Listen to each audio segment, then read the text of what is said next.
en su nombre. Por supuesto, los conoceréis. Dime qué ha hecho tu filosofía por la búsqueda de la verdad y te diré cuánto vale.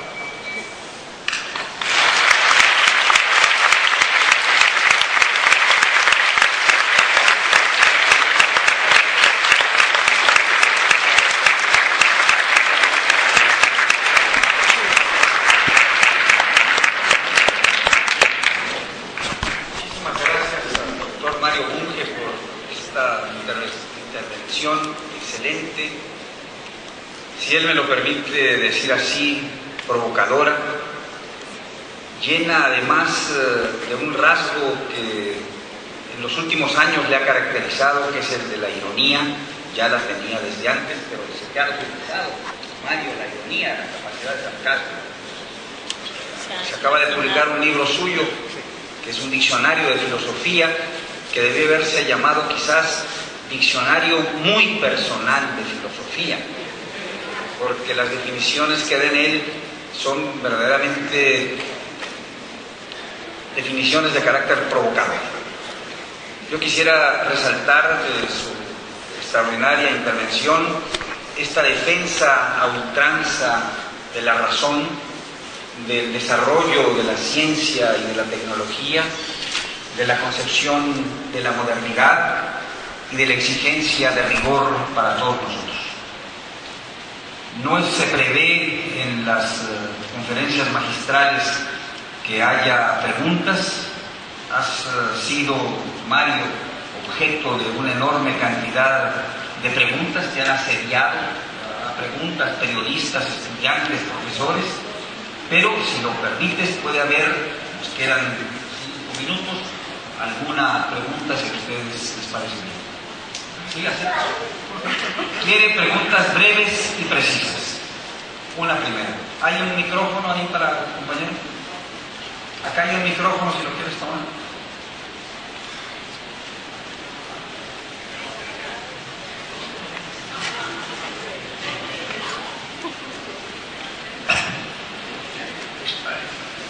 Acá.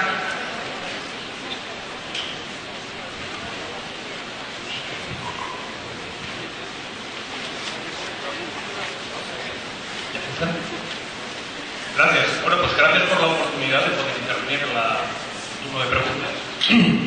Y creo que, comentario aparte, las conferencias magistrales deberían estar recibiendo esas preguntas. Sé preciso, por favor, luego los otros comentarios. Correcto. Vamos a las preguntas. ¿Qué entiende el profesor Mario Bunge por verdad? ¿Qué entiende el profesor Mario Bunge por realidad? ¿Y qué entiende el profesor Mario Bunge por progreso? Me da la sensación, durante toda la conferencia, de que si bien es verdad que la filosofía dejó de ser la ancila de la teología, lo que él está proponiendo es que ahora la filosofía esté al servicio de la ciencia.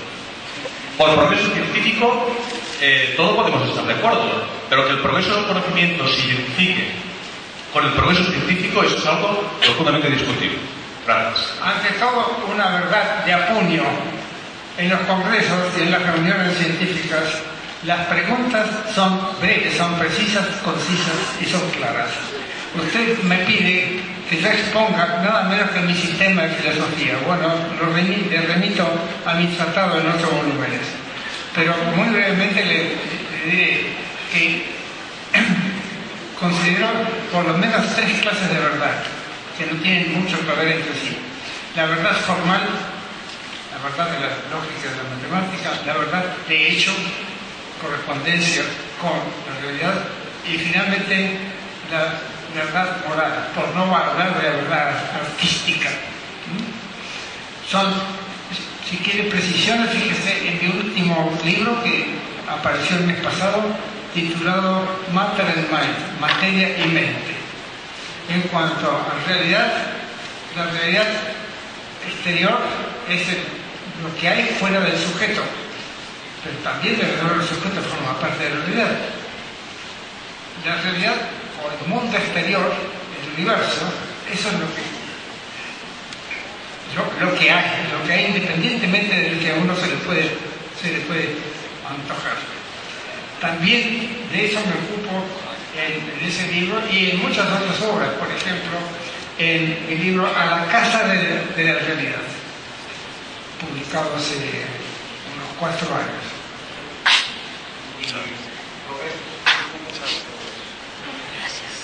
Hay progresos de muchos tipos: progreso científico, progreso social. Progreso científico ocurre cuando se añaden nuevas verdades o cuando se corrige, cuando se obtiene una verdad más aproximada. Progreso social es cuando aumenta el bienestar de la población, cuando disminuyen las desigualdades, cuando mejora la calidad de vida.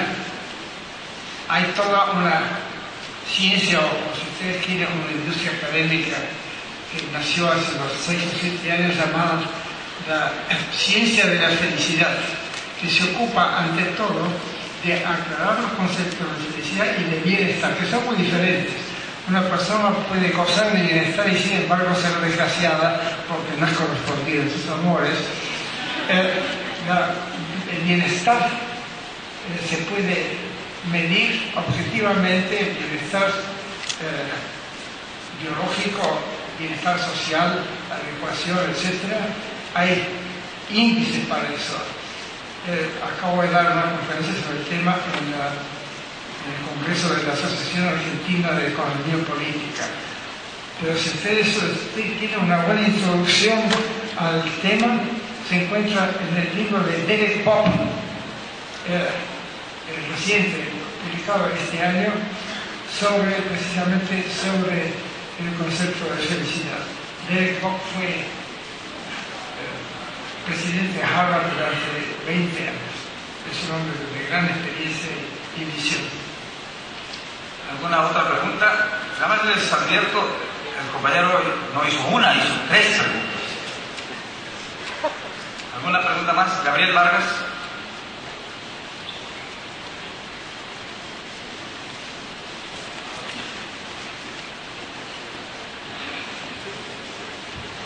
Sí.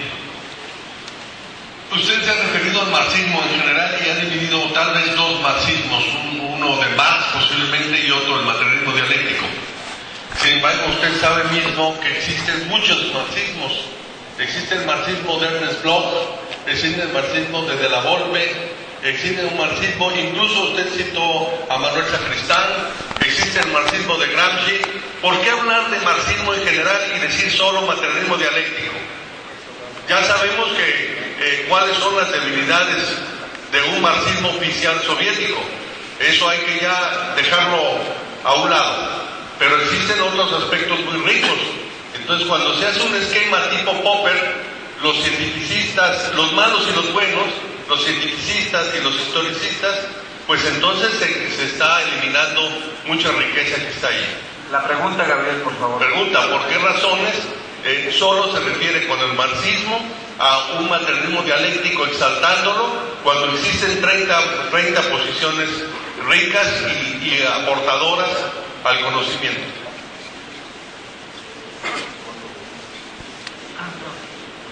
En efecto, hay muchísimos marxismos, lo que es un indicio de insatisfacción de los llamados marxistas con la insatisfacción con las enseñanzas de Marx, Engels y Lenin.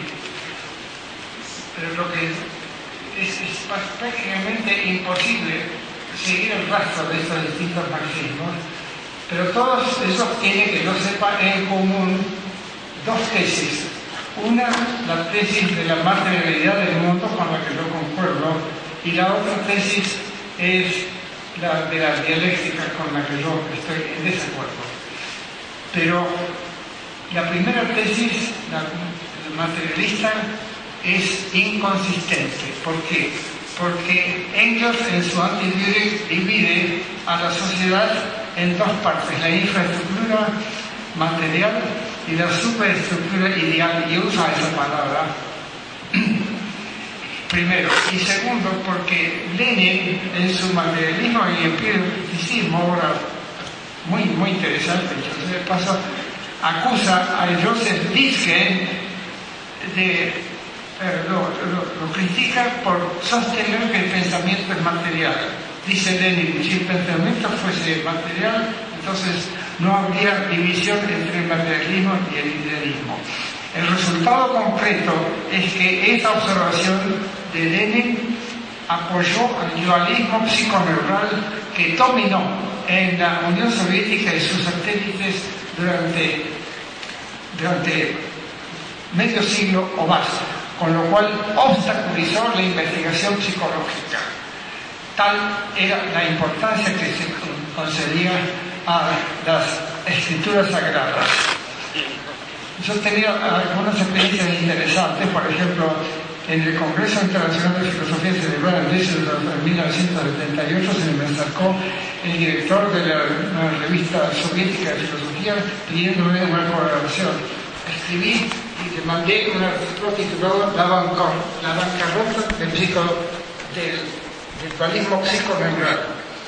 El artículo apareció, pero seguido de una crítica de una extensión doble de mi libro, en que sostenía la tesis oscurantista de que la mente y el cerebro son paralelos, son totalmente diferentes. La tesis científica actual de la neurociencia cognitiva es que todo lo mental es cerebral.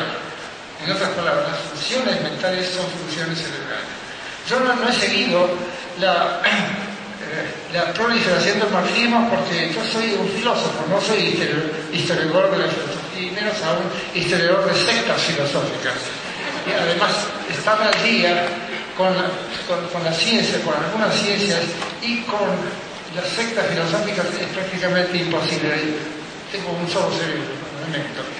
En todo caso, cada vez que se presenta un neomarxismo hay que preguntarle, ¿qué ha aportado usted? ¿Ha investigado usted, ha encontrado alguna verdad en sociología, en demografía, en politología, en economía? ¿Hay alguna teoría económica diferente de la teoría marxista que fue concebida para una economía que ya no existe, en una economía de mediados del siglo XIX? Si no hay nada nuevo, entonces pasemos a otro asunto. Una última pregunta, si me permite.